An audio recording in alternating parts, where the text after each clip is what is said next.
I'm Jordan Douglas.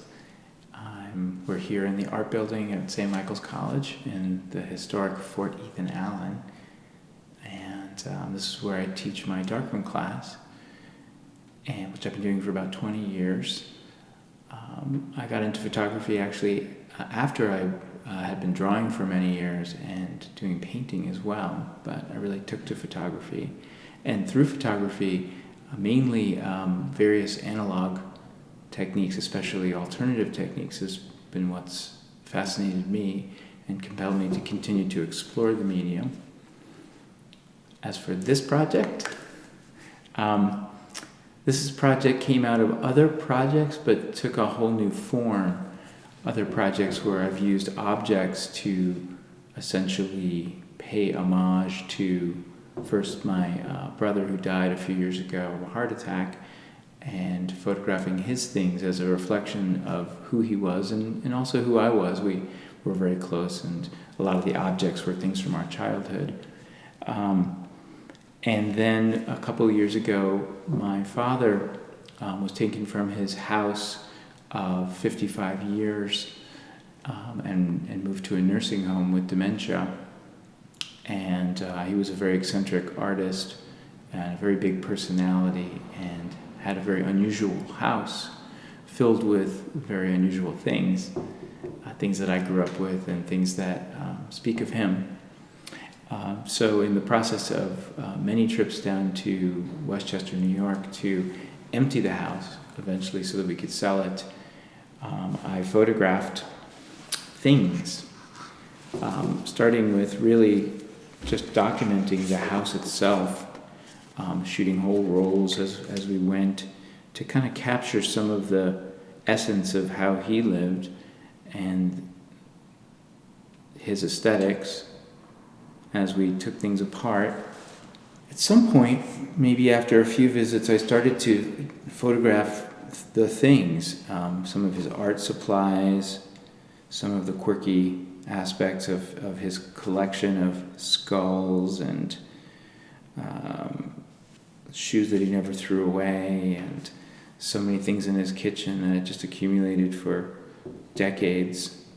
Things initially that I thought I would never want to bring back, that I'd throw away, I just put down on the porch or on a wicker basket and photographed piece by piece, just to have these memories.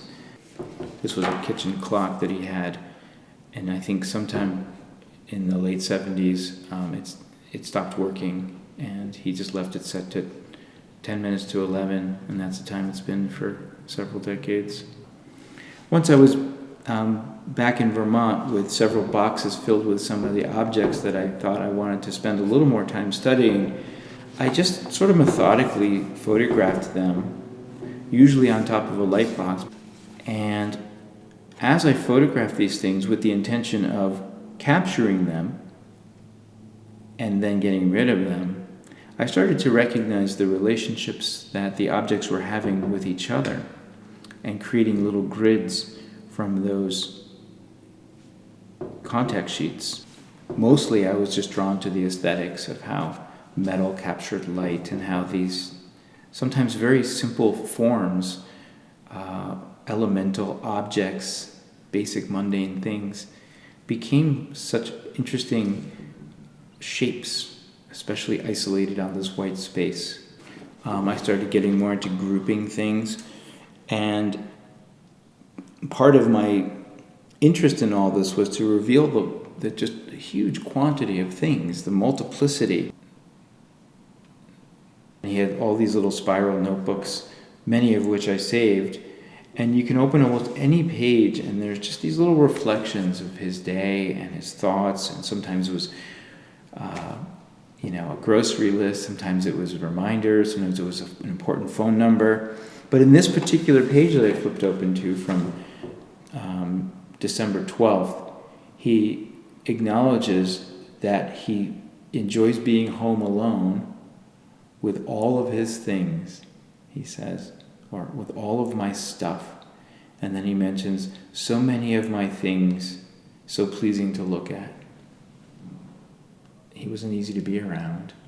But there's something about being left with just a space and all of the things and personal reflections and notebooks and photographs and and all my memories, since I was a baby, in that house, that kind of gave me more sympathy and softened some of those feelings.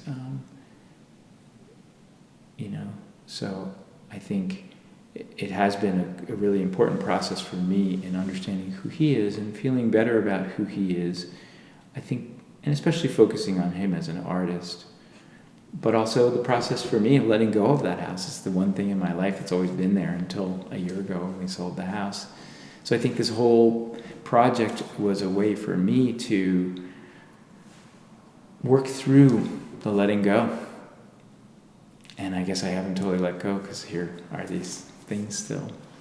So I'm still going through that.